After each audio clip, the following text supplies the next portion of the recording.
Então, a Bíblia coloca uma prova sobre aqueles que realmente conhecem a Cristo. Aqueles que realmente conhecem Jesus, o que é que eles fazem?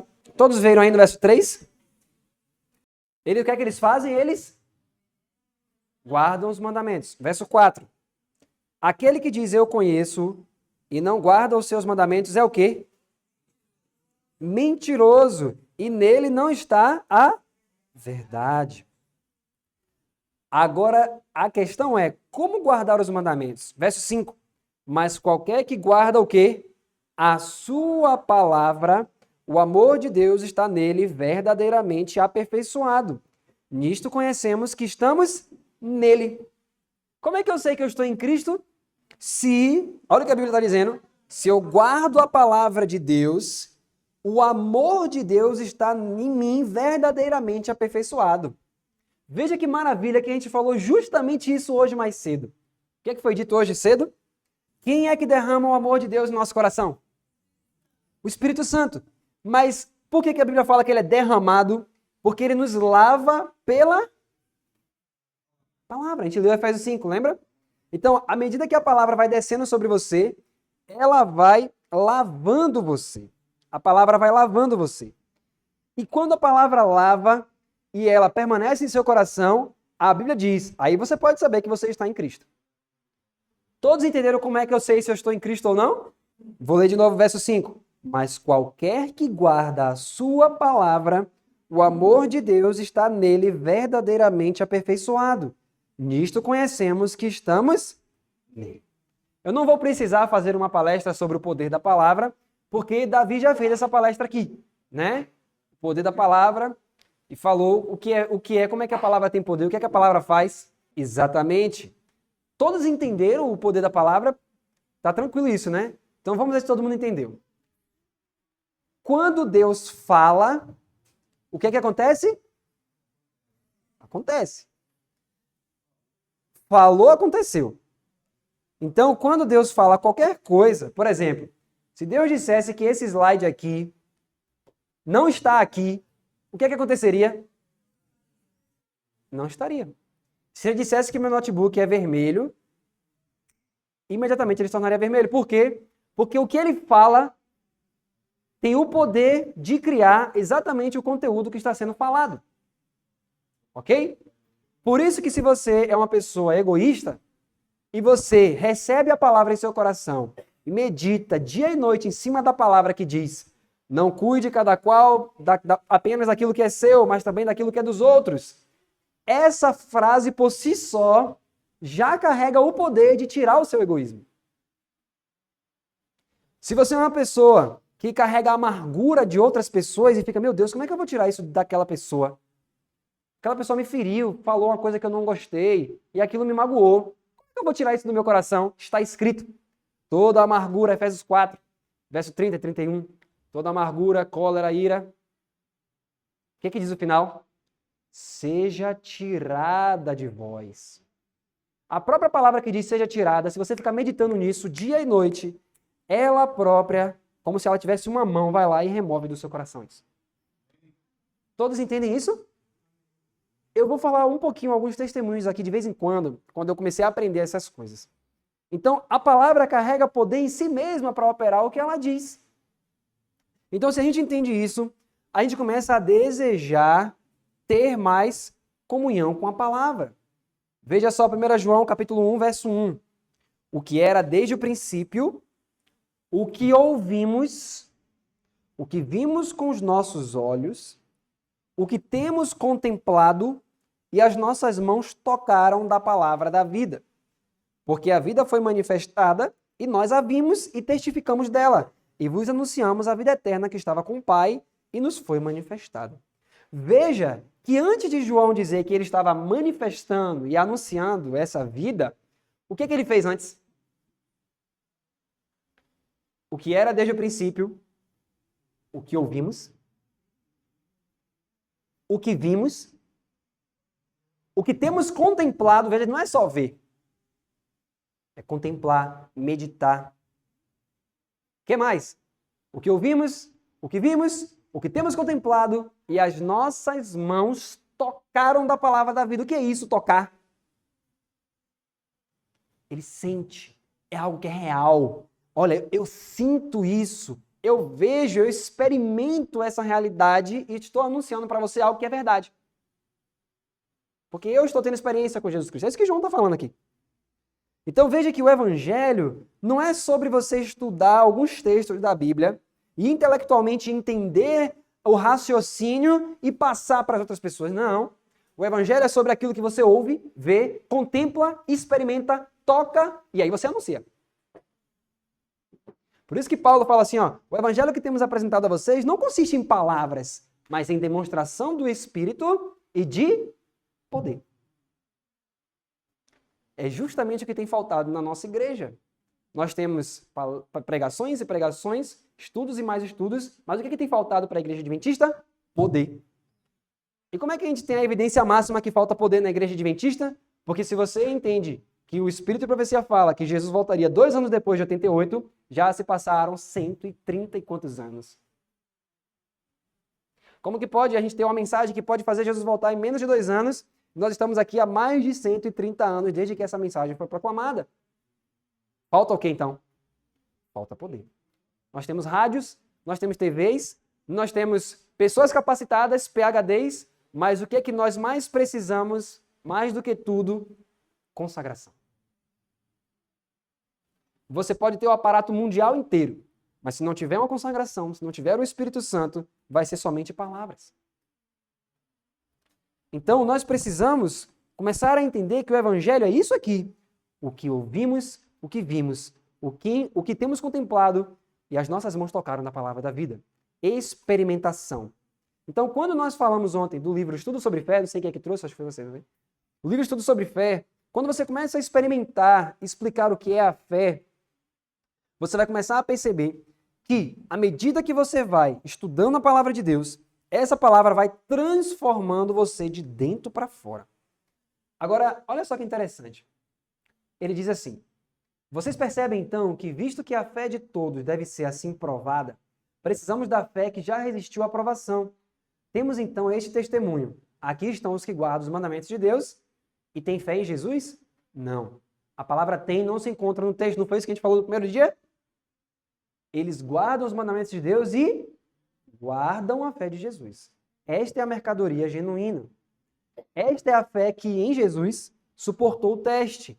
Esta é a fé que enfrentou todas as ferozes tentações que Satanás conhece e todo o poder que Satanás podia mobilizar. Esta foi a fé que resistiu ao teste. Assim, ele se dirige a nós e diz, compreende em mim essa fé que suportou a provação, o ouro provado pelo fogo. Portanto, será que não podemos dizer que a expressão compreende em mim a fé que resistiu corresponde à mesma linha de pensamento que vimos no verso tende em vós a mesma mente que houve também em Cristo Jesus? Vocês conseguem perceber a mesma coisa? Como é que eu tenho a mesma fé de Jesus se eu tiver o que de Jesus? A mente de Jesus. E como era a mente de Jesus? Deixa eu abrir um parênteses aqui. Muitas pessoas dizem assim, ó, eu não entendo por que que eu ouço mensagens tão poderosas. Por que que eu ouço tanta mensagem na igreja? Eu vou à igreja, leio a Bíblia, faço minha lição, estudo o Espírito de Profecia, mas eu não sinto aquilo, sabe, no meu coração. Eu não sinto meu coração arder, muitas vezes. E a gente fica se perguntando assim, mas, Senhor, o que é que tem de errado comigo? Por que que eu conheço tanto? Eu estudo, eu leio, já li esse livro, já li livro tal, mas eu não consigo mudar. Quantos já se fizeram essa pergunta aqui? Às vezes a gente fica na vergonha, eu vi as mãos assim, ó. Mas por que, queridos? Nós vamos ver biblicamente por que que isso acontece conosco. Por que que passa ano, entra ano, sai ano, entra ano, sai ano, entra ano, sai ano, e você parece que está vivendo num círculo. Às vezes você está ali, né? Os dias se passam, você está bem na fé. Não, nossa, participei de um congresso, o congresso foi surreal, que negócio maravilhoso. Rapaz, foi uma coisa estratosférica. Passa 3 semanas ou menos, você já está lá, ó, desanimado, reclamando de Deus, triste, murmurando, perguntando a Deus por que isso, por que daquilo outro, já estressado com as pessoas, murmurando, falando mal dos outros. Por que isso, queridos? Como explicar isso? Deveria ser assim? Não. Mas então por que que essa palavra não causa em mim um tremor? Vamos ver uma coisa que Deus fala sobre aqueles que olham para a palavra dele, e nós vamos ver por que que isso não acontece conosco. Olha o que diz Isaías capítulo 66. Vamos ler aqui. Por favor, anote esses versos. Isaías 66, verso 5. Isaías 66, verso 5 diz assim: Ouvi a palavra do Senhor, os que tremeis da sua palavra. É só esse primeiro verso, é só essa primeira parte mesmo. Olha só. Ouvi a palavra do Senhor, os que tremeis. Veja que aqui, Deus, quando ele está falando do capítulo 66, ele vai fazendo perguntas e vai respondendo. Só que, quando chega no verso 5, ele pede para aqueles que tremem da palavra, ouçam a ele. Por que tremer da palavra? Ou seja, imagine você ouvir a palavra de Deus e aquilo para você é algo tão tremendo, tão poderoso, que Deus fala, você que presta atenção na minha palavra e que treme, me ouça. Que reverência é essa que essas pessoas têm pela palavra de Deus? Por que isso, queridos? O que é que elas estão entendendo que a gente não está entendendo? Ou que experiência essas pessoas estão tendo que a gente não está tendo? Por exemplo, quantos já leram eventos finais aqui? Mais ou menos umas 10 pessoas. O capítulo 5 ali, capítulo 6 por ali, fala da vida devocional do remanescente. O que é que o Espírito de Profecia fala que a gente tem que fazer nesses últimos dias em relação à Bíblia? Quem lembra? O capítulo é só sobre isso. Fala um monte, só repete várias vezes a mesma coisa. Quem lembra? Edificai um muro de passagens bíblicas, entesourar, edificar. Não é isso? Por que o Espírito de Profecia manda você fazer isso?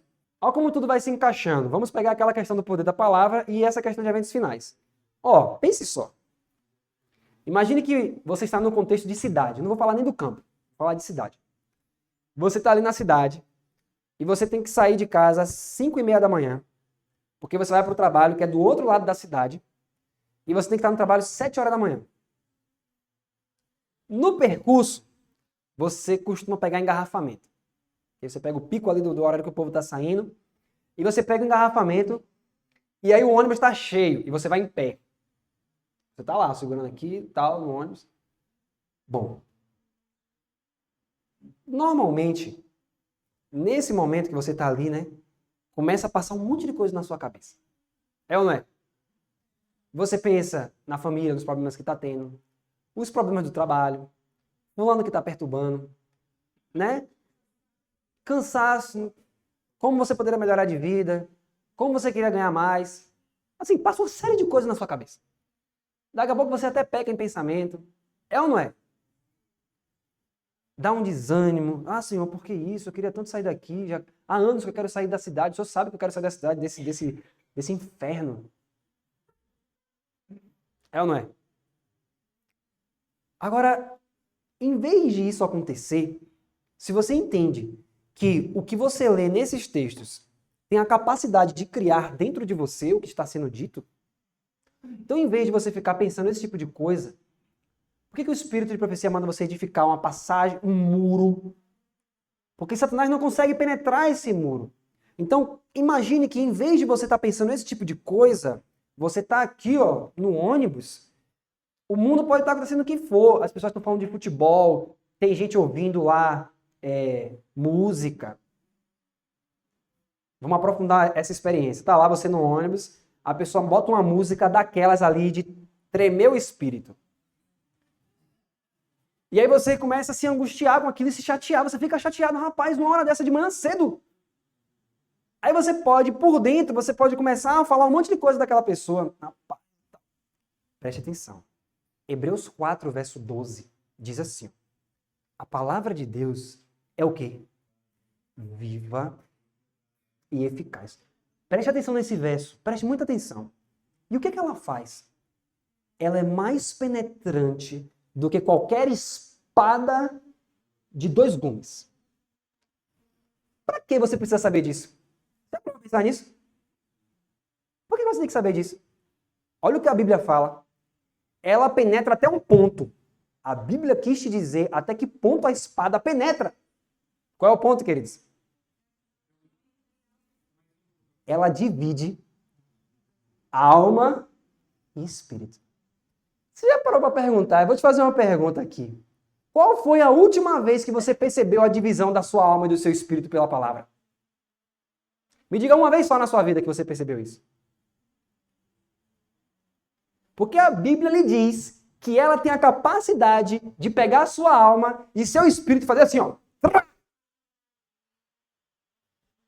Qual foi a última vez que você reparou isso na sua vida? E o que isso tem a ver com essa história do homem no ônibus? Vamos lá, vamos para a história que você vai entender.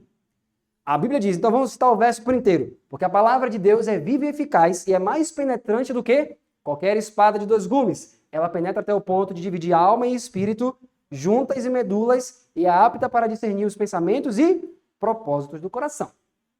Vamos entender isso nessa situação aqui. Você está lá no ônibus, a pessoa colocou aquela música e tudo está acontecendo e você está cheio de problema e você está precisando resolver um monte de coisa, tem prazo para entregar, o chefe está pedindo e você não sabe o que fazer, a mente está atordoada. Aí de repente, você está aqui, você fecha seus olhos, engarrafamento, está chovendo, tudo dando errado. E aí você de repente começa assim, ó. Tiago, servo de Deus e do Senhor Jesus Cristo. As 12 tribos que se encontram na dispersão. Saudações. Meus irmãos, considerem por motivo de grande gozo o fato de passardes por diversas provações, sabendo que a prova da vossa fé produz perseverança. E aí você vê a chuva caindo, e a perseverança deve ter ação completa, a fim de que sejais maduros e íntegros, sem lhes faltar coisa alguma. Se, porém, algum de vós faltar sabedoria, peça a Deus, que a todos dá livremente de boa vontade lhe será concedido. Peça, porém, com fé, sem duvidar. Porque aquele que duvida é semelhante à onda do mar, impelido e agitado pelo vento. Não pense tal homem que receberá coisa alguma do Senhor. E aí vai. Vai. Aí terminou o capítulo. Você vai para outro. Hebreus. 1 João, esse aqui que a gente leu agora. 1 João, o que era desde o princípio. Uau! Nossa, eu nunca tinha pensado nisso, Senhor. O que era desde o princípio, o que ouvimos, o que vimos com os nossos olhos, o que temos contemplado. E as nossas mãos apalparam da palavra da vida, porque a vida nos foi manifestada. E aí você vai. Acabou? Passa para outro. Você não está falando mal de ninguém. Você não está murmurando contra o Senhor. E o que você está pensando na sua mente está criando dentro de você. Você percebe isso, queridos? Em vez de você estar ali pensando tanta coisa, Senhor, eu estou angustiado. Está escrito. O Senhor te ouça no dia da angústia. O nome do Deus de Jacó te proteja. Envie-te ele socorro desde o seu santuário e te fortaleça desde Sião. Lembre-se ele de todas as suas ofertas e aceite os seus holocaustos.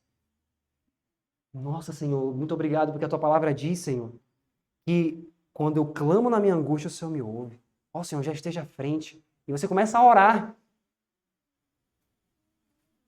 Você não transgrediu nenhum mandamento. Você achegou os anjos para perto de você. Você já viu que Ellen White fala que tem lares que os anjos gostam de estar ali? Porque atrai eles?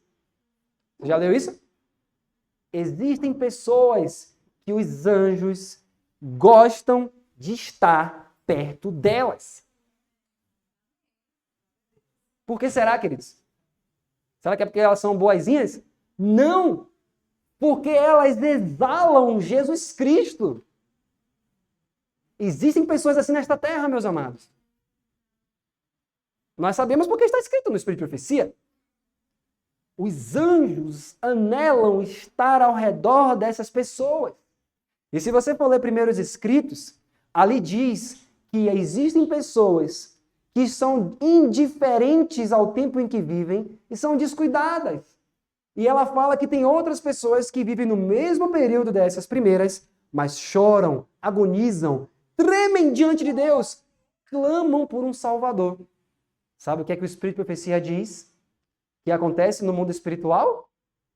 Ela fala que aquelas pessoas que não oram, que não clamam, que não agonizam, os anjos saem dessas pessoas e aquelas pessoas que clamam, choram, agonizam, estudam a palavra de Deus, clamam por essa palavra, os anjos vão para essas pessoas. Então, meus amados, existe a possibilidade de nós perdermos companhias que não queriam sair de perto de nós. Isso está escrito em Primeiros Escritos. Então, e por que eu falei Hebreus 4:12? Porque se você entende que a palavra ela penetra até o ponto de dividir sua alma e seu espírito, você vai entender que, embora todo o seu redor esteja gente falando besteira, gente falando de xingamentos, gente criticando os outros, mas a palavra, quando está dentro e permeando sua mente, ela divide sua alma e seu espírito, ou seja, quando você está ali pensando na palavra, ela divide seu espírito e ela tira você daquela situação. Você entende isso? O espírito de profecia diz que nós podemos viver em meio a esta atmosfera de miasma, mas não precisamos respirar essa atmosfera. Podemos andar respirando a atmosfera do céu. Por isso que a palavra separa. Você está aqui, tudo bem. Tem pessoas falando mal, tem pessoas ouvindo músicas erradas, tem isso. Mas o seu espírito está em Jesus Cristo. Você está sentado nos lugares celestiais e você está acima de todo principado, poder, potestade, domínio e nome que se nomeia tanto neste século como no mundo vindouro. Que perspectiva! Ellen White fala assim, ó, que perspectiva se coloca na frente de um cristão? Está neste mundo e ao mesmo tempo está lá. A sua mente, o seu espírito é separado pela palavra de Deus. Entendeu isso? Você pode estar neste mundo rodeado de tentações. Quantos já viram uma garça? Onde é que a garça, você normalmente vê uma garça? Na água suja. Mas como é que é a plumagem dela? Como é que é as cores da garça? Alva. Ou seja, ela vive ali, mas como é que está a veste dela? Branquinho. Isso pode ser com você, meu querido. Você pode viver em meio a uma multidão de pecados e ser incontaminado. A palavra divide sua alma e seu espírito, e você anda em espírito onde quer que você vai, cheio da palavra, cheio do Espírito Santo. Isso não é maravilhoso, queridos? Então, isso é ter a mente de Jesus Cristo. Senhor, eu quero ter a sua mente, Pai. Mas a mesma palavra que disse haja luz, e no mesmo instante houve luz, está dizendo para mim, tende em vós a mesma mente que houve também em Cristo Jesus. E eu digo, amém, Senhor, por favor, Senhor. E eu começo a orar em cima disso aqui, ó. Senhor, por favor, Senhor, cumpre essa palavra em minha vida. Essa palavra aqui é verdadeira no texto, mas ela precisa sair do texto. Por isso que o livro fala, a fé materializa o texto. O texto está aqui. Deixa eu fazer uma pergunta. Isso aqui é verdade? Tende em vós a mesma mente que houve também em Cristo Jesus. É verdade? A questão não é se é verdade na Bíblia. É se isso é verdade em mim. Porque a minha fé, que não é minha, é a fé de Jesus. A fé que Jesus implanta em mim deve tirar o texto daqui da folha e ele entrar no meu coração de forma que, se os anjos olhassem para mim, eles iam ver este verso em mim. Deu para entender?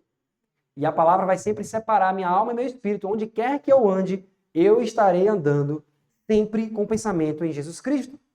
Jesus, onde quer que ele ia, ele sempre tinha o pensamento nas coisas do alto. Por isso, Jesus nunca era pego de surpresa. Satanás nunca pegou Jesus de surpresa. Porque não teve um momento que Jesus não estava com a palavra na mente. Foi ou não foi? Jesus Cristo, quando ele estava ali, várias vezes Satanás colocou tanta coisa. Qual era a primeira resposta dele? Está escrito. Se eu e você entendemos isso e permitimos que Jesus faça essa obra em nós, nossa vida vai ser completamente vitoriosa sobre todas as tentações. Aí vem a pergunta que eu fiz no início, eu não me esqueci. Mas por que que eu não consigo ter meu coração esquentado? Por que que eu não consigo sentir aquela coisa assim de estudar a Bíblia? Por que que eu não tenho um prazer nessas coisas? A resposta está no Salmo 39. Vamos ler aqui, queridos, por favor. Vamos entender então qual é o motivo que eu não consigo ter uma vida espiritual quente. Porque Laodiceia é o quê? Morna. Como é que eu fico quente? Como é que faz? Tá aqui, ó, Salmo 39. Vamos ler juntos aqui. Verso 3. Quem pode ler em voz alta pra gente, no poder do Espírito Santo? Verso 3. Salmo 39, 3. Esquentou-se meu coração dentro de mim. Enquanto eu meditava, se acendeu um fogo. Então, falei com a minha língua. Uau! Preste atenção. O que é que fez o coração esquentar? Arder! Quando ele fez o quê? Pronto, é aqui que está o ponto. A meditação esquentou o coração. Qual é o raio-x do nosso problema no século XXI? Nós só temos tempo, na maioria dos nossos dias, para ler a Bíblia. Para ler o Espírito de Profecia. E só. Nós temos normalmente, como é que a gente faz? Nós acordamos pela manhã, fazemos um devocional. Como é o devocional? Leitura, provavelmente, de algum devocional do irmão White, nos lugares celestiais, no cuidado de Deus, ou qualquer um outro, a fé pela qual eu vivo. E a gente faz aquela leitura, lê. Aí tira uma lição. Realmente, a gente vê que Deus, né, tal, e ora. Lê algum texto da Bíblia, e aí sai, fazer os afazeres. Tem gente que nos seus lares fazem também ao meio-dia e à noite, ou tem gente que só faz de manhã e de noite, tem gente que só faz uma vez, enfim. Mas, queridos, por que então que a gente não tem um coração? Por que a gente não anda quente por onde a gente passa, cheio do Espírito? Porque a gente se acostumou a ler somente. Quando lemos, né? Ainda tem isso. Quando nós lemos, a gente lê, tira uma lição e pronto. E a gente faz isso com o Espírito de Profecia e com a Bíblia. Só que a Bíblia diz que na meditação, o que acontece com o coração? Esquenta. E é justamente o que nós menos temos tempo para fazer, que é meditar. Eu estudei 1 João, eu agora vou sentar e vou meditar neste texto até que eu consiga olhar para o texto e esse texto faz todo sentido para mim e eu quero entender o que Deus está me dizendo com este texto. Por que nós não fazemos muitas vezes isso? Porque demanda uma coisa que parece que é a coisa que nós menos temos em toda a nossa vida, que é tempo. Isso envolve uma coisa que nós praticamente só não chegamos na face de Deus para dizer: o Senhor não foi sábio o suficiente, o Senhor só deu 24 horas. Porque nós temos medo de dizer abertamente. Mas pelas nossas obras, a gente diz para ele: olha, se o Senhor me desse, esse foi o tempo que tu me deste. Então, nós não conseguimos, muitas vezes, o nosso coração se abrasar, a palavra... Você viu aquele texto que o Cameron mostrou aqui? Que texto foi aquele? Se o nosso coração estiver duro, nem a flecha de um anjo... Vocês perceberam aquele texto? Nem a flecha de um anjo penetra em seu coração, meu amado. Pode ter o anjo mais poderoso do universo na sua frente e não vai penetrar.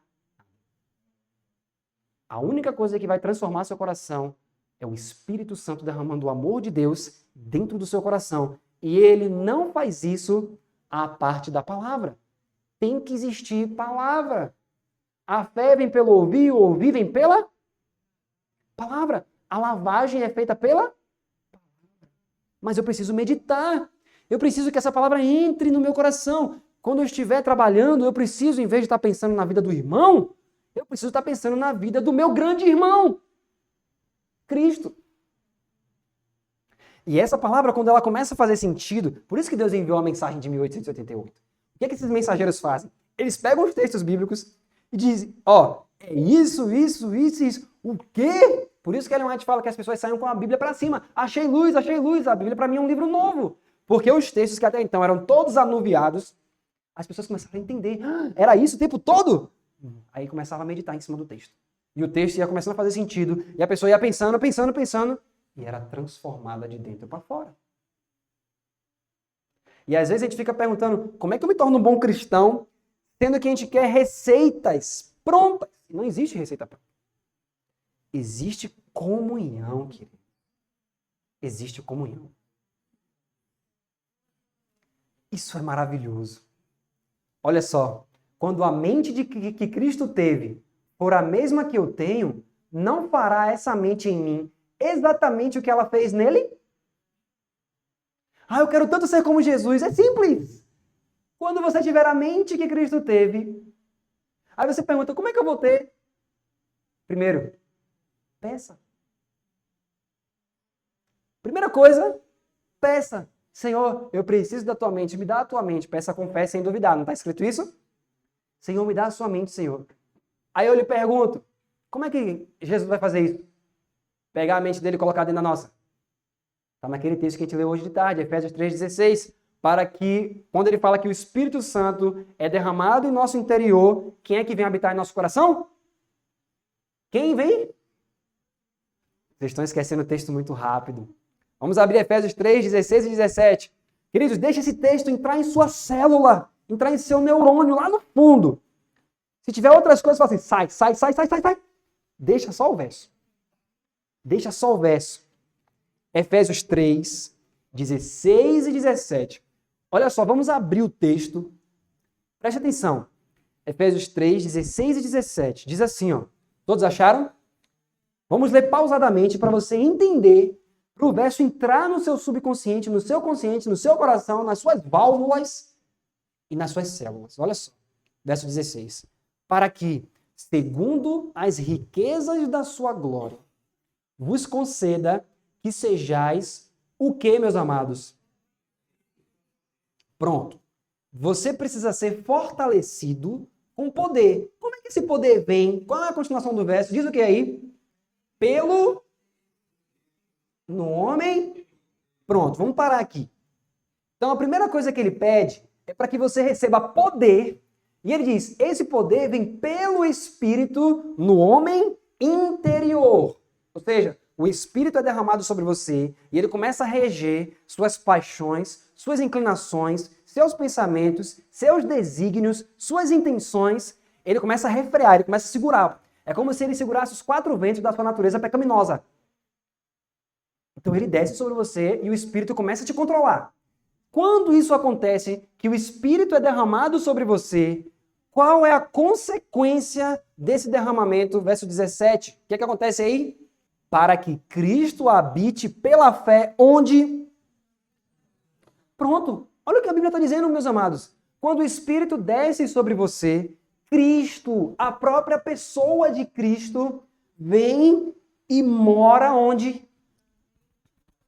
No coração. E se ele vem morar no seu coração, que Provérbios 4:23 fala, que é do coração que procede as saídas da vida, se Cristo está justamente na fonte, todo o resto ele não vai estar, não? E se ele próprio vem habitar dentro de você, você percebe então que a mente dele vem junto com ele? Então você percebeu que para ter a mente de Cristo, qual é o primeiro passo? Pedir, mas quem é que traz? O Espírito Santo.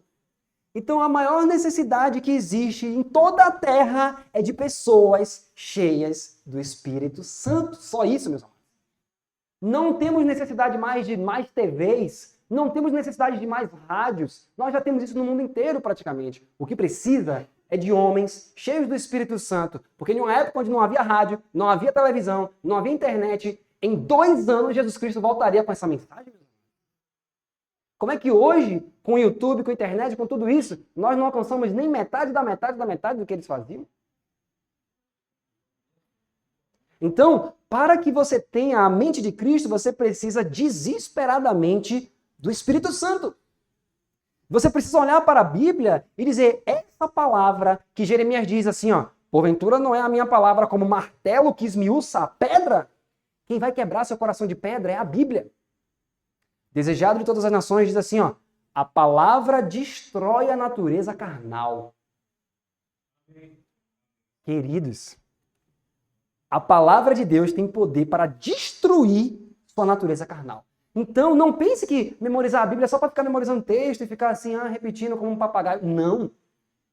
A Bíblia tem um poder de pegar a sua natureza pecaminosa, de pegar as suas tentações, suas inclinações e colocar no caminho correto. E antes, aquilo que você falava mal dos outros, você para de falar. Aquela amargura que você sentia pelo outro, você deixa de sentir. Tudo porque você acolheu a palavra da vida. E você olha para a vida de Jesus, era o tempo todo a palavra de Deus viva na vida de Jesus. Jesus, ele falava para qualquer situação da vida, era onde está escrito. E a pergunta é, quando essa mente, ou seja, quando você clamar pelo Espírito Santo, que você for uma dessas pessoas que Ellen White viu, que você sua na oração, cai gotas de suor no chão, porque você entendeu a necessidade do Espírito Santo, que não importa se você conhece as 28 crenças, que não importa se você já conhece tudo, e isso tem que ser verdade dentro e não fora. Não importa se a sua religião é verdadeira, a Bíblia deve ser verdadeira dentro de você. Então, quando você começa a entender isso, não tem como. Eu vou revelar uma coisa para vocês aqui da minha experiência. Hoje eu não consigo ler a Bíblia em minha casa sem estar de joelhos, meus amados. Quando eu penso assim, vou ler a Bíblia, eu já me boto de joelhos. Porque o Espírito de Profecia diz que a Bíblia quando você entende o poder dessa palavra, e Ellen White fala assim, ó, que a palavra de Deus não é só escrita, mas falada. Então, quando você está lendo esse texto aqui, ela diz que a voz de Deus está falando aos seus ouvidos. Como isso, meus amados? O Deus onipotente está falando audivelmente com você pela Bíblia. Como que você não vai tremer diante disso? Ellen White fala, se as pessoas soubessem realmente o que é isso, elas considerariam a leitura da Bíblia como estando na sala de audiência do Altíssimo. Quando eu pego essa palavra na minha casa, eu tenho essa noção. O Espírito Santo colocou essa noção em mim. E não há momentos em que eu vá ler a Bíblia, não consigo mais. E quando eu pego para ler, para estudar, é sempre de joelhos. Porque eu sei que Deus vai falar comigo naquele momento. E é impressionante, eu até tenho um diário hoje. Porque Deus sempre responde as coisas pela palavra. Sempre. Sempre, sempre, sempre. Então a pergunta é, quando a mente que Cristo teve for a mesma que eu tenho, não fará essa mente em mim exatamente o que ela fez nele? Afinal, como servimos a lei de Deus? O que é que diz Romanos 7,25? Com a mente sirvo a lei de Deus. Quando Cristo esteve neste mundo, ele serviu a lei de Deus em todos os momentos. Como ele fez isso? Com a mente. Por meio de qual processo mental ele fez isso? O que moldava a mente de Jesus? A fé. E a fé vem pelo? E o ouvir vem pela? Então Jesus olhava para a palavra e dizia assim, é para mim. Eu vou mostrar pelas Escrituras que tudo que a gente está falando aqui, que a palavra é poderosa, que a palavra cria, que quando você lê a Bíblia, Deus está falando com você e você deve crer que aquele verso vai se cumprir no momento que você está lendo. Vou mostrar pelas Escrituras que era assim que Jesus considerava a Bíblia. Então agora quando você for estudar estudo bíblico, amplie. Como assim? Lembra a primeira pergunta lá? Como Jesus considerava a Bíblia? Qual é o verso que a gente vai? João 17:17. Agora você vai ampliar isso. Porque você agora está entendendo coisa a mais. Você não vai só dizer para a pessoa, Jesus considerava que a Bíblia era verdade. Não, não é só isso. Nós vamos ver aqui que Jesus considerava a Bíblia como sendo a palavra criativa que quando fala, aquilo se cumpre na pessoa. Como que eu vejo isso na Bíblia? Como é que eu sei que Jesus via isso? Vamos abrir o livro de Lucas, capítulo 4. Não, verso 15. E ensinava nas suas sinagogas, e por todos era louvado. E chegando a Nazaré, onde fora criado, entrou num dia de sábado, segundo o seu costume, na sinagoga, e fez o quê? Ou seja, alguém pegou o pergaminho, e esse sábado era a vez de Jesus de ler. Né? Ele foi escolhido, aí ele levantou, deram um pergaminho para ele. Olha só a continuação do verso. Verso 17. E foi-lhe dado o livro de qual profeta? Isaías. E quando abriu o livro, achou o lugar em que estava escrito: o Espírito do Senhor está sobre mim, pois que me ungiu para evangelizar os pobres, enviou-me a curar os contritos de coração, a proclamar liberdade aos cativos e restauração da vista aos cegos, a pôr em liberdade os oprimidos, a anunciar o ano aceitável do Senhor. Vamos parar aqui. Aqui é Jesus Cristo. Você vai ver que Jesus já conhecia a mensagem 88. Jesus vivia toda a mensagem de 88, Jesus já vivia aqui só com o Antigo Testamento. Jesus Cristo, meus amados. Ele pegou Isaías e leu: o Espírito do Senhor está sobre mim. Preste atenção. Quem primariamente escreveu isso? Isaías. Mas na época de Jesus, Isaías estava vivo? Não. Quando Jesus leu assim, ó, o Espírito do Senhor está sobre mim. Se eu que estou lendo e eu estou falando que ele está sobre mim, quem é que se refere ao verso? A quem está lendo. Jesus só fez uma coisa simples. Você vai ver a história de Minneapolis na Bíblia. Você vai ver que é a mesma coisa. Não há nada novo debaixo do sol. Jesus pega a Bíblia e lê: o Espírito do Senhor está sobre mim, pelo que me ungiu para evangelizar os pobres, enviou-me a restaurar os contritos de coração, a proclamar a liberdade aos cativos, tal. Pronto. Ele leu. Depois que ele leu, olha o que ele fez. Verso 20. E cerrando o livro e tornando-o a dar ao ministro, assentou-se e os olhos de todos na sinagoga estavam fitos nele. Então começou a dizer-lhes: hoje se cumpriu essa escritura em vossos ouvidos. Jesus não fez nada demais ali. Ele pegou a Bíblia e disse: ó, tá vendo aqui? O que você acabou de ler se cumpriu aqui agora. Só que eles eram tão incrédulos que eles não entenderam que se realmente o que Jesus falou fosse verdade, na mente deles, né? Se Jesus disse assim: ó, gente, o que vocês acabaram de ouvir acabou de se cumprir. Peraí. Se eu leio e está escrito, ou leio ou eu ouço, alguém dizendo assim, ó, o Espírito do Senhor está sobre mim, digo amém. Quem recebe o Espírito? Eu. Então, quando Jesus leu, quem deveria se cumprir aquele verso? Em quem ali naquela manhã? Em todos eles. E se todos eles recebessem o Espírito Santo e os olhos deles fossem abertos e eles olham para Jesus e eles entenderam o que Jesus queria dizer, naturalmente toda a congregação diria o quê? Este é o Messias. Pois o Messias acabou de derramar o Espírito sobre toda a congregação. Exatamente, meu irmão. Glória a Deus. Queridos, vocês creem que neste sábado o Espírito pode ser derramado aqui e agora? Mas eles não creram. Então, quando Jesus falou, eles falam: o quê? Nada a ver. Esse homem está falando coisa. Olha só o verso 22. E todos lhe davam testemunho e se maravilhavam das palavras de graça que saíam da sua boca. E dizia: não é este o filho de José? E ele lhes disse: sem dúvida me direis este provérbio: médico, cura-te a ti mesmo. Faze também aqui na tua pátria tudo o que ouvimos ter sido feito em Cafarnaum. E disse: em verdade vos digo que nenhum profeta é bem recebido na sua pátria. Em verdade vos digo que muitas viúvas existiam em Israel nos dias de Elias, quando o céu se cerrou por 3 anos e 6 meses, de sorte que em toda a terra houve grande fome. Vamos parar aqui. Quando Jesus disse assim, ó, o Espírito está sobre mim e tal, eles começaram a ouvir e dizer assim, não entenderam, né? Não entenderam. Mas até então, até que estava indo, estava fluindo. Eles até estavam ali. Olha, tá interessante essa explicação. Ellen White fala em Desejado. Quando vocês já leram essa parte do Desejado? E quando ele começou a falar isso aqui, o povo começou a ver o raciocínio em cima do verso e ficou assim: rapaz, eu nunca tinha pensado nisso. Só que assim, existia incredulidade no coração do povo. Então assim, o entendimento estava perfeito. Jesus começou a encaixar um monte de versos, ó. Esse de Isaías 61, com esse, com esse, com esse, com esse. Aí eles ficaram assim: rapaz. Aí ele começou, aí quando ele pegou mais a fundo, que ele começou a falar dos dias de Elias, de Eliseu, tal.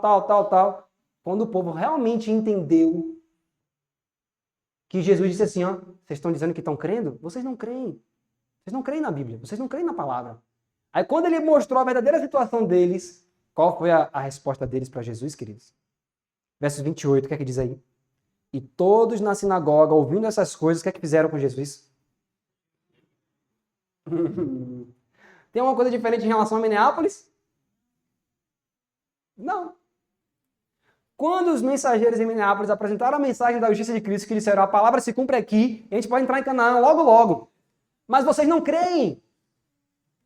Qual foi a reação dos homens em Minneapolis, meus amados? Mesma coisa. Será que há algo novo debaixo do sol? Jesus ele começou no ponto certo. Ele já começou com a mensagem que traria, se eles tivessem entendido o verso que Jesus falou, o Espírito está sobre mim, e eles recebessem pela fé a palavra, eles nunca se encheriam de ira quando Jesus falou aquilo. Sabe por quê?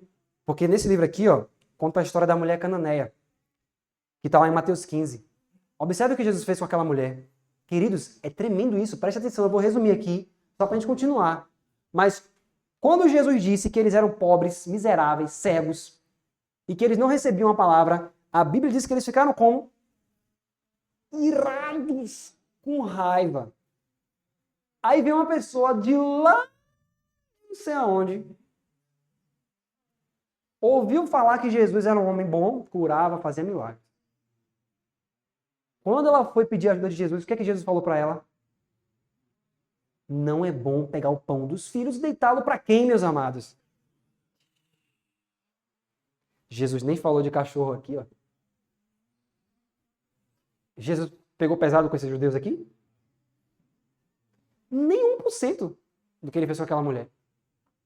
Porque se você pegar o desejado, você vai ler ali que era costume, sim, dos judeus considerar as pessoas de fora como cachorros. Eles rebaixavam os gentios a tal ponto de realmente considerar um cachorro de verdade. Aí o que é que Jesus fez? Olhou para a mulher e falou assim, olha, eu não fui enviado senão as ovelhas perdidas da casa de Israel. Aí ela toma aquele baque, imagine. Ela tomou o primeiro baque. Ela continuou. Jesus deu o segundo baque. Não é bom pegar o pão dos filhos e deitar aos cachorrinhos.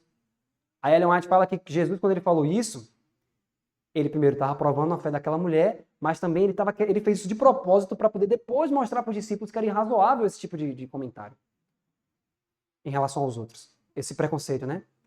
Quando ele falou isso para essa mulher, e a mulher ouviu Jesus chamando ela de cachorrinho, ou seja, você não merece. Qual foi a reação dessa mulher, queridos? Ela se irou? A reação dela foi, sim, Senhor, se o Senhor está falando que essa é minha condição, essa é minha condição. Mas ainda que seja uma migalha, Senhor. Só uma migalha. Como é que Jesus olhou para essa mulher? Oh, mulher, grande é a tua fé. E o que é fé, meus amados? Crer que a palavra de Deus está falando de mim e que ela opera em mim.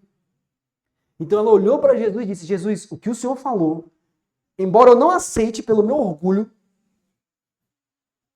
é verdade. E aí o orgulho daquela mulher foi todo quebrantado ali. Jesus falou, uau, você aceitou essa palavra? Vai, por essa palavra, vai, porque a sua filha já vive. Percebe?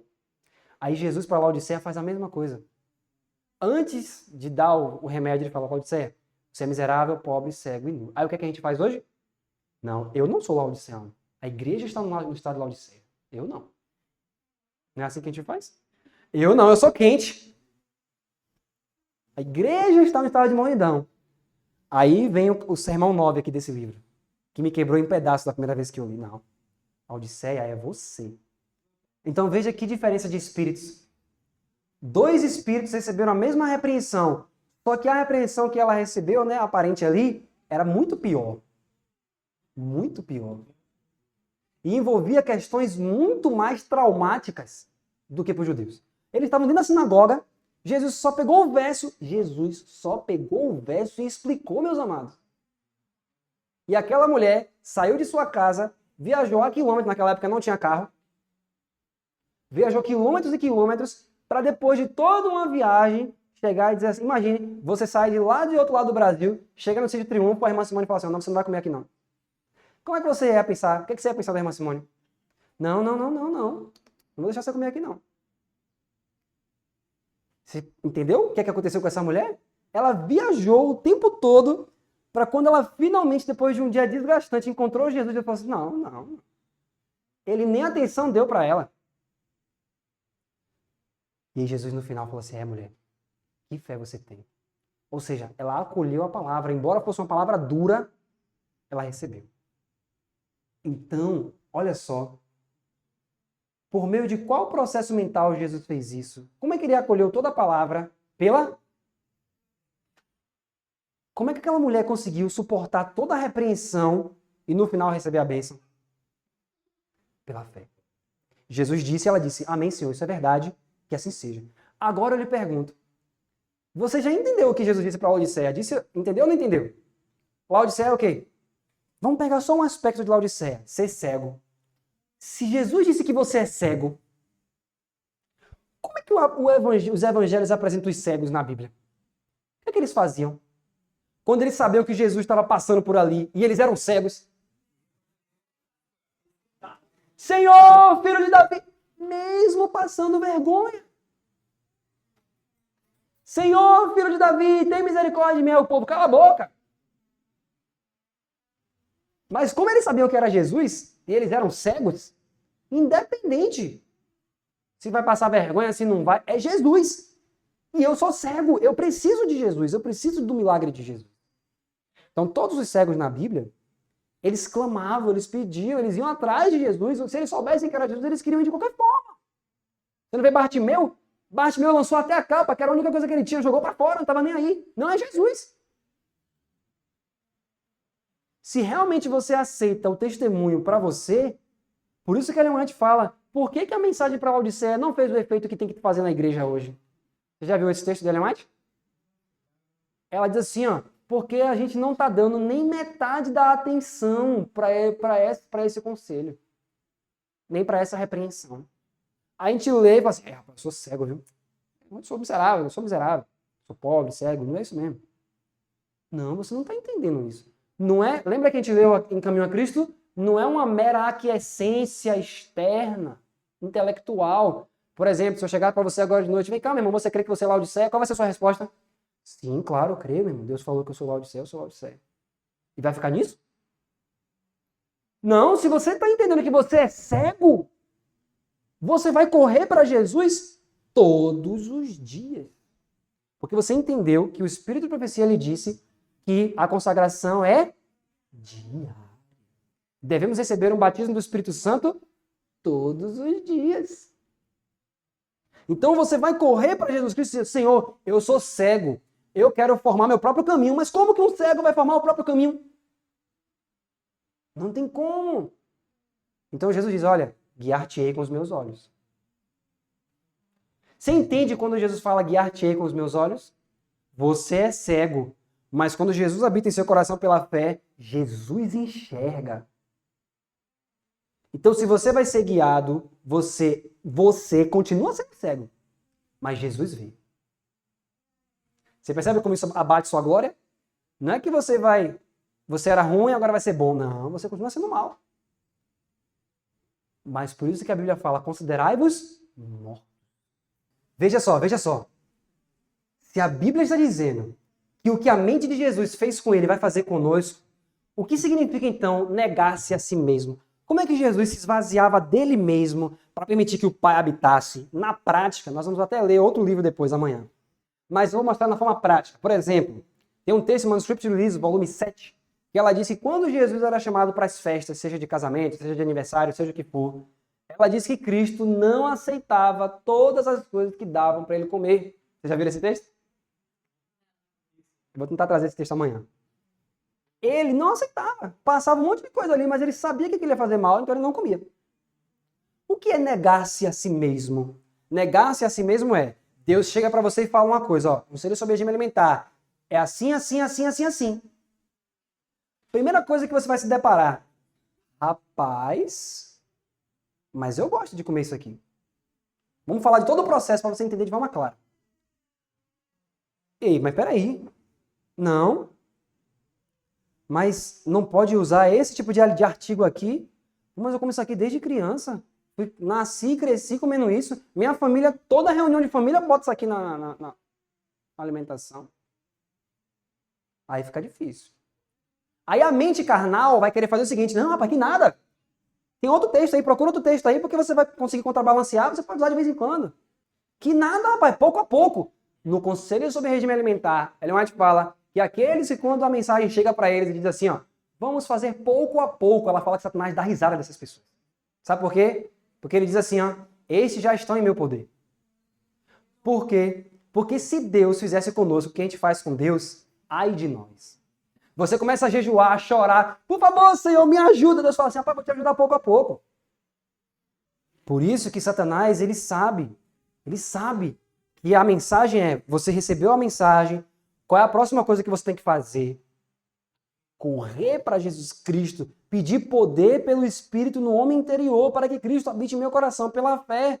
E aí eu vou entender, Senhor, o Senhor está dizendo isso aqui por meio da tua serva, esse é o testemunho de Jesus, é Jesus falando. Senhor, se o Senhor falou, e aquilo que a gente fala, a Bíblia diz que daquilo que está no coração, que o coração está cheio, disso fala a boca. Se Jesus falou isso por meio de Ellen White, o coração de Jesus está cheio dessas coisas. E se o coração de Jesus se une ao meu, tudo que Jesus disse que eu não devo comer, se o coração de Jesus está dentro do meu coração, eu não vou comer, porque Jesus fez essa obra em mim. Vocês estão entendendo, queridos? Como é que você começa a ser livre do legalismo, livre do liberalismo? Você não vai nem dizer, não, isso aí eu vou deixar para depois. E nem vai dizer, não, mas tem que ter algum texto aí para a gente comer, para a gente continuar comendo. Não, não vai fazer nada disso. Porque quem está habitando em seu coração pela fé é Jesus Cristo. Então, a mente de Jesus, que Jesus tinha e tem, vai ser a mesma mente que vai reger você. E isso, agora sabe o que é a mensagem de 88? O que eu achei o máximo, top dos tops, quando eu li pela primeira vez. Foi o que me motivou a começar até o canal no YouTube. Foi quando eu li que, quando A.T. Jones falou assim, ó, isso é muito bom, não é? Ter a mente de Cristo. É muito bom ser revestido da justiça. Mas quando ele leu este verso aqui, meus amados, vamos ler juntos, Romanos 3, 21. Este verso aqui é estratosfericamente, gigantescamente incrível. Ele chega o momento dos sermões e ele lê o verso 21 de Romanos 3. Olha só, meus amados, o que é que está escrito? Diz assim, ó. Mas agora se manifestou sem a lei a justiça de Deus, tendo o testemunho da lei e dos profetas. Aí A.T. Jones, no sermão, ele pergunta assim, vocês creem que isso é verdade? A congregação fala, sim, nós cremos que isso é verdade. Aí ele diz, mas preste atenção no início. Agora se manifestou a justiça. Aí ele pergunta, você crê que essa justiça se manifesta agora? Aí eu falei assim, o quê?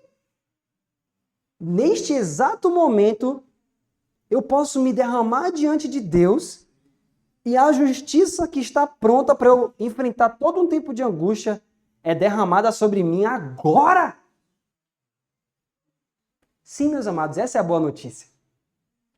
É por isso que Ellen White fala que Jesus poderia voltar em 2 anos. Só que no livro Anunciando o Alto Clamor fala que agora vai ser o quê? Em meses. Quando eu descobri isso, Deus é testemunha. Eu estava numa escola de agricultura e quando eu li essa parte que dizia isso, que a mensagem é tão poderosa para transformar a igreja de Jesus Cristo para estar pronta em meses, eu falei, eu preciso anunciar isso aqui para o mundo. E eu voltei para casa e comecei o canal no YouTube. E a gente fez uma série sobre esse livro inteiro. O livro inteiro está lá no YouTube, capítulo por capítulo. Demorou quase 1 ano. Capítulo por capítulo, todo sábado a gente fazia. Eu não consegui mais suportar o fogo que cresceu em meu coração quando eu descobri isso aqui. Porque a justiça, eu recebi a justiça de Cristo. E hoje nós podemos receber essa justiça de novo. Porque é diário. A consagração é diária. O batismo do Espírito Santo é diário. E a justiça de Cristo deve ser recebida diariamente.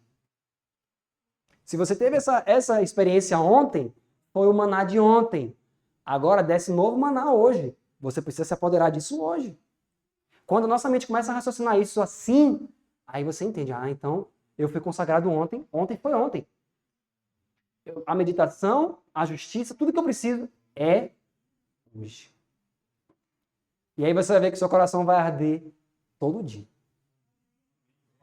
Todo dia, meus queridos.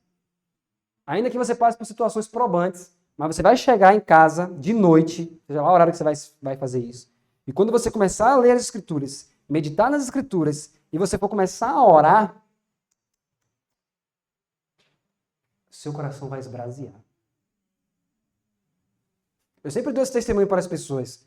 Hoje, além de não conseguir ler a Bíblia assim, normal, né? Pegar a Bíblia aqui para ler, eu me ponho de joelhos quando eu estou no meu momento com Deus ali. Eu também não consigo. O Espírito Santo está cada vez mais puxando, né? Dizendo, meu filho, dorme cada vez mais cedo, porque o negócio está... Estou querendo ir cada vez mais fundo. E aí tem vezes que o Espírito Santo me acorda 2 horas da manhã. E eu fico feliz quando isso acontece, porque eu faço a projeção. Eita, tenho no mínimo umas 4 horas aqui. E aí eu começo a ler as Escrituras, a meditar nas Escrituras e a orar. Hoje, queridos, quando eu vou fazer as orações, eu não consigo orar no mínimo 1, 2 horas. Para mim, se eu não conseguir ter esse tempo de oração, eu passo mal no meu dia. Porque o que essa mensagem, o que eu tenho aprendido dessa mensagem, e é isso que nós estamos passando, compartilhando. Queridos, não tem como, se nós tivermos um povo que conhece essas coisas, e isso estiver acontecendo em vários lugares, aí sim você vai ver o alto clamor em volume máximo. Tem um livro que ainda vai estar sendo traduzido para o Brasil, que é o livro de Hebreus, de Wagner. Ele pega vários textos da Bíblia, eu fiquei tão maravilhado quando eu li aquilo. Ele pega vários textos da Bíblia e diz, e está na Bíblia os textos, ele mostra que quando várias pessoas ao redor do mundo estiverem, né, cada vez mais cheias do Espírito, compreendendo a mensagem para os últimos dias, Wagner fala assim, ó, embora elas não se conheçam, ele diz que elas começam a avançar, movidas pelo Espírito Santo, lembra de Ezequiel 1? Para onde o Espírito queria ir, eles iam. Como elas vão estar tão cheias do Espírito, o Espírito começa a fazer uma movimentação na terra, que os mundos não caídos ficam assim, o que é isso? Uma movimentação muito harmoniosa. E eles começam a pregar com muito poder ao mesmo tempo, a ponto que a Bíblia diz que presidentes de nações vão colocar a mão na boca. Queridos, você não precisa se preocupar se é a esquerda, se é a direita que está no poder, não. Porque você tem uma mensagem que é alto clamor. Não importa. Ah, porque fulano está entrando, isso aqui vai ter impeachment, que vai ter não sei o quê. Ah, porque fulano Beltrano entrou e foi golpe. Esqueça isso. O único golpe que você tem que se preocupar é o que você dá na carne de Jesus todos os dias que você peca. Esse é o golpe. Já pensou se Jesus chegasse para você, o golpista é você. Você me golpeou hoje. Já pensou se você visse a mão dele sangrando na sua frente? Para que se preocupar com política? O Espírito de Profecia fala que não temos nada a ver com isso. Independente se é da esquerda, se é da direita, quando o povo de Deus, cheio do Espírito Santo, erguer essa mensagem, eles, os próprios presidentes das nações, vão procurar saber o que é isso. Está no livro de Isaías isso. Eles vão dizer, como que isso está acontecendo? Que povo é esse? Quem é o líder desse povo?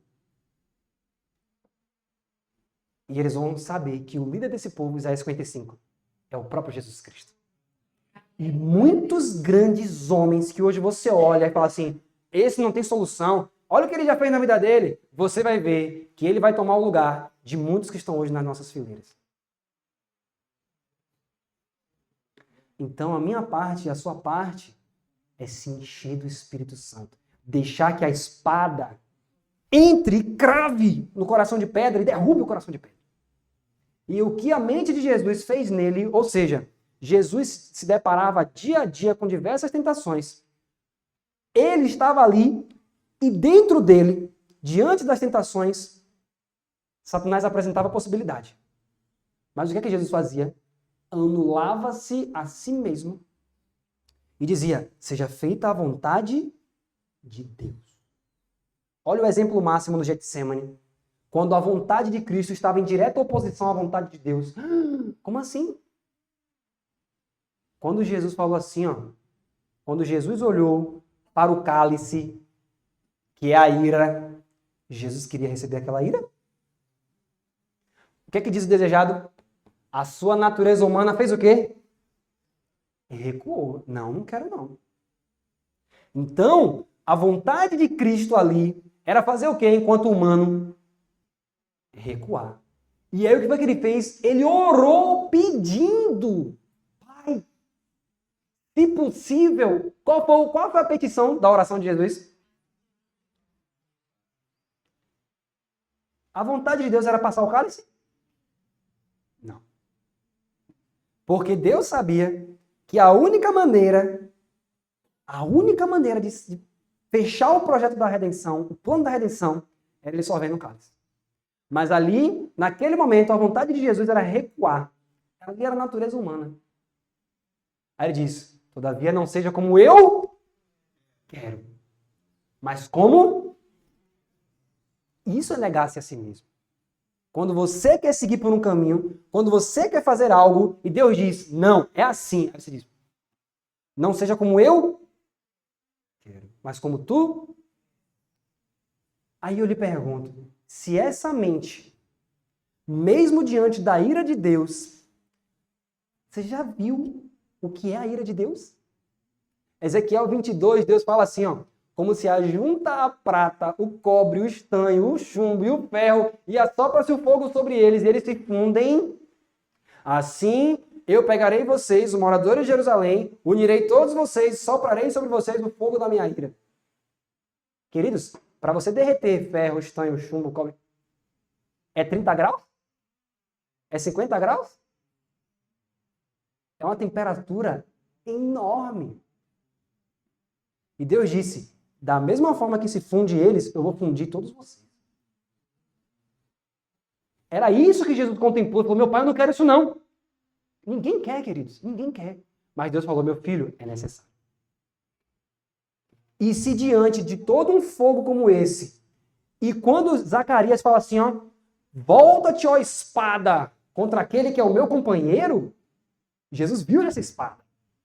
Agora imagine, vendo a espada voltada contra ele, aquela mão que a Bíblia diz que mede a terra com a palma, aquela mão se voltou contra ele. Hebreus 12 fala que terrível coisa é cair nas mãos do Deus vivo, e Jesus via todas as setas do Todo-Poderoso voltadas para ele, e diante daquela visão ele falou assim, ó, eu não quero, mas seja como tu queres. É mais difícil largar um alimento ou é mais difícil receber a seta do Todo-Poderoso dentro de você? O que é mais difícil? Ou receber a ira de Deus como um fogo por cima de você? O que é mais difícil? Largar um alimento vai ser difícil para você se você tiver a mente de Cristo? Se você tiver a mente de Cristo, vai ser difícil ler o Espírito de Profecia e dizer, amém, Senhor, assim seja, o Senhor vai fazer isso em mim. Vai ser difícil? O que antes era difícil, era um fardo, se torna suave e leve. Deus seja louvado, queridos. Deus seja louvado. Então, olha só. Então, não pede Ele a vocês e a mim que compremos dele a fé de Jesus? Não é verdade que a fé de Jesus guardou os mandamentos de Deus perfeitamente todo o tempo? Aí você pode perguntar, não, mas peraí. Se eu tiver a mente de Jesus, então é possível viver em justiça e santidade todo dia? Não é só depois do tempo de angústia? Não. Lucas capítulo 1, olha só. Lucas 1, 74, 75. Aqui é quando Zacarias recebe o Espírito e profetiza.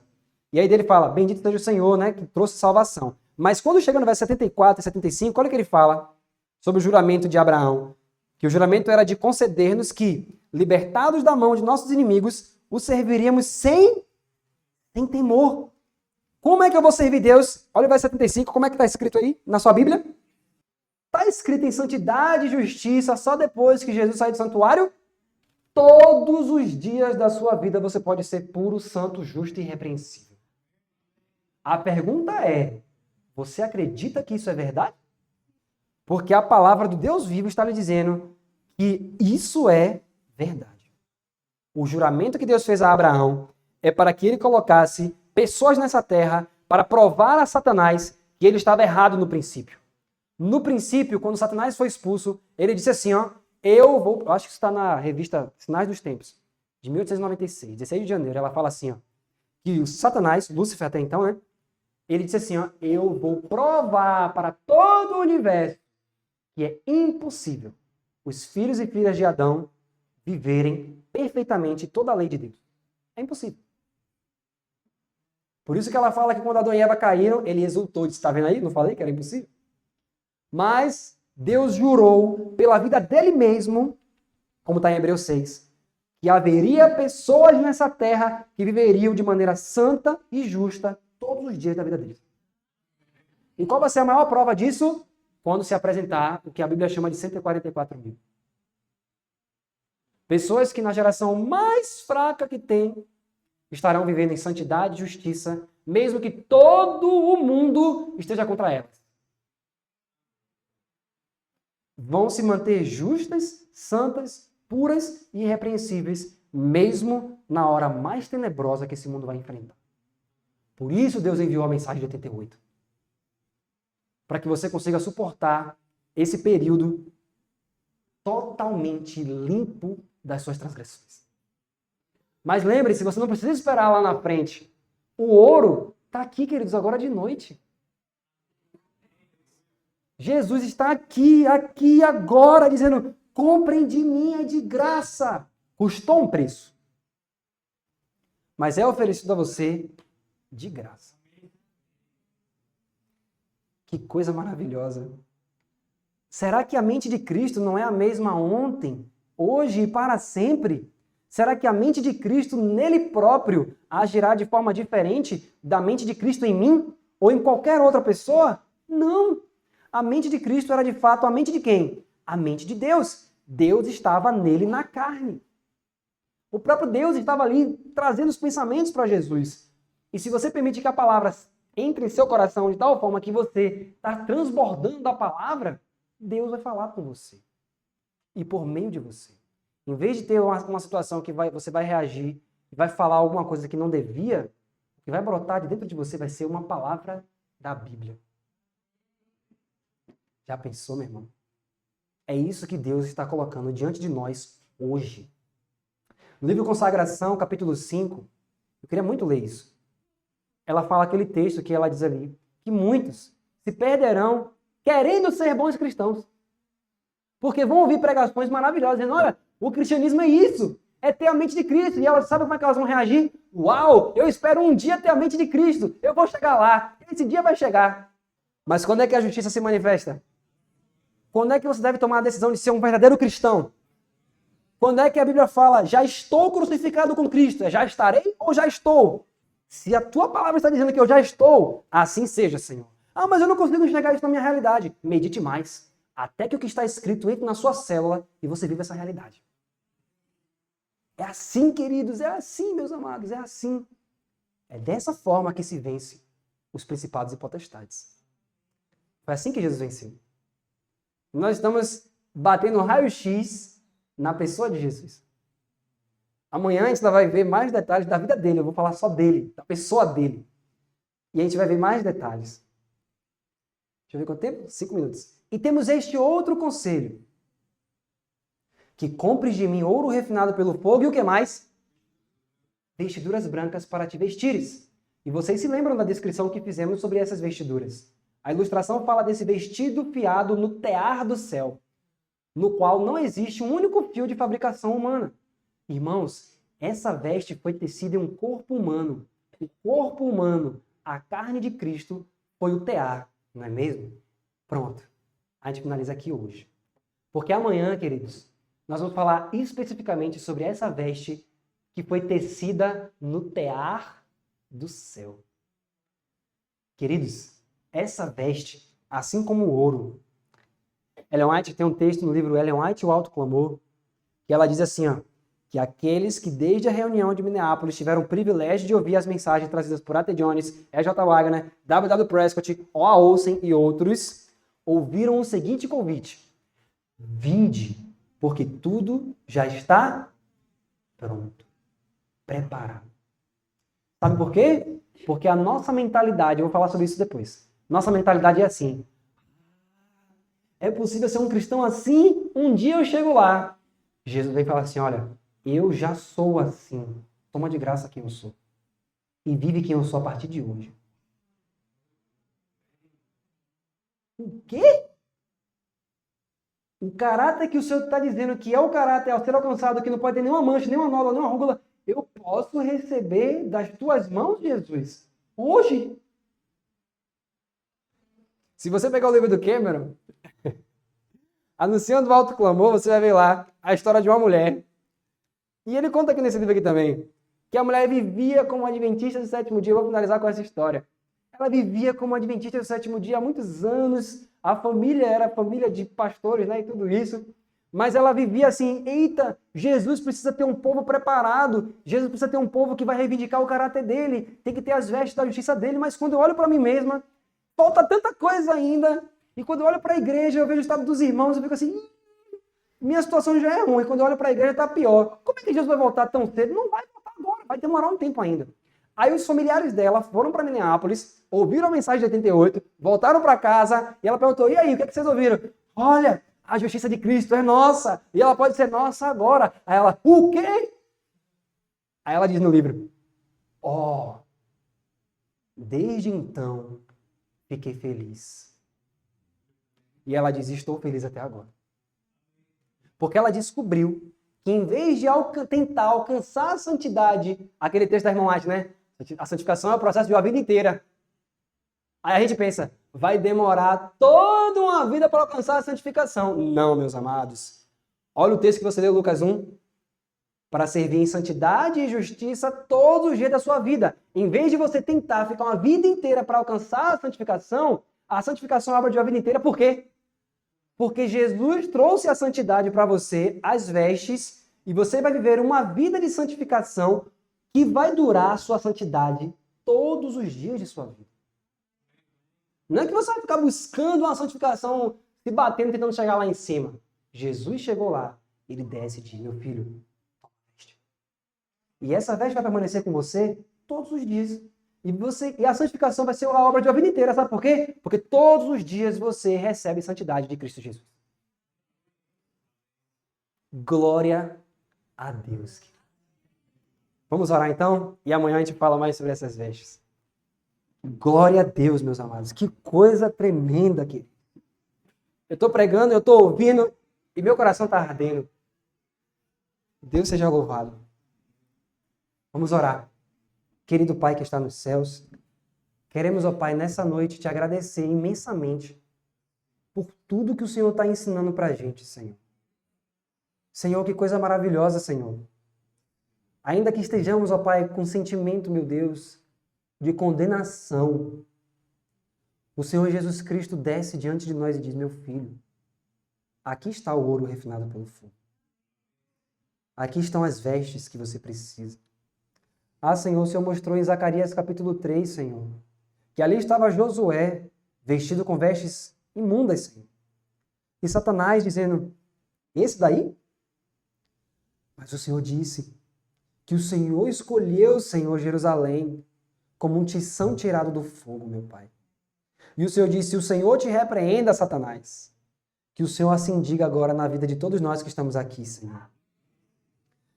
Todo sentimento de condenação, Senhor, de que não vai dar, de que eu não vou chegar lá, caia por terra hoje, em nome de Jesus. Que esse entendimento de que a santidade vem diariamente com a pessoa de Jesus nos motive, crie um motor dentro de nós, Senhor, que nos impulsione a viver e levar isso por onde quer que passemos, ó Pai. Essa descoberta de que não demora, Senhor, 50 anos para alcançar a santidade, mas que no dia de hoje eu possa ter uma experimentação do que é justiça e santidade é maravilhoso, Senhor. Ó Pai querido, que bênção Jesus Cristo dá a cada um de nós. Agora nós entendemos porque essa mensagem vai preparar um povo em meses, meu Deus. Senhor, por favor, Senhor, cada um de nós que estamos aqui, precisamos ter uma experiência individual com essa mensagem, Senhor.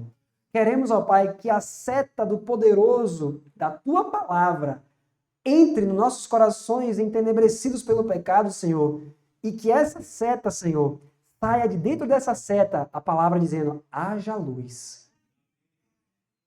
E que o Senhor resplandeça em nossos corações, Senhor, nesta noite, Pai. Pai, a Tua serva diz no desejado que quando chega o dia de sábado e os Teus filhos oram, o Senhor não espera passar o sábado para responder às orações. Por isso, neste sábado, Senhor, estamos aqui te pedindo, Senhor, entreteça em nossa mente, em nosso coração, as Tuas vestes neste momento, Senhor. Senhor, dá-nos o ouro refinado pelo fogo, Senhor, nesta noite, Pai querido. Não permita, Senhor, que um pensamento satânico penetre em nossa mente. Monta uma barreira, nos ensina a memorizar as Escrituras, nos ensina a amar a Sua palavra, nos ensina a meditar até nosso coração esquentar, Senhor.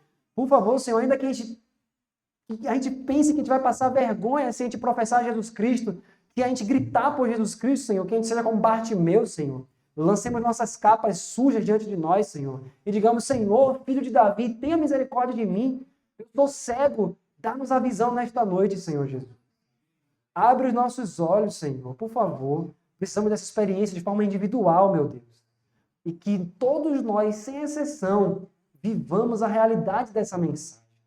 Pai, eu peço ao Senhor nessa noite que todos que participaram desse 7º congresso, naquele grande dia, quando cada um de nós estivermos distantes um do outro, o anjo do Senhor, o anjo do selamento, que sabe dessa congregação aqui, que está vendo, Senhor, esse ajuntamento, que ele possa ter a alegria de se lembrar de que todos os participantes desse congresso têm sua mente limpa para receber o selo do Deus vivo.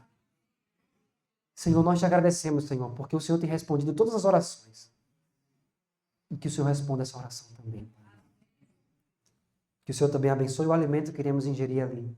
E que a temperança de Jesus Cristo esteja em nós. Isso te pedimos e te agradecemos em nome de Jesus.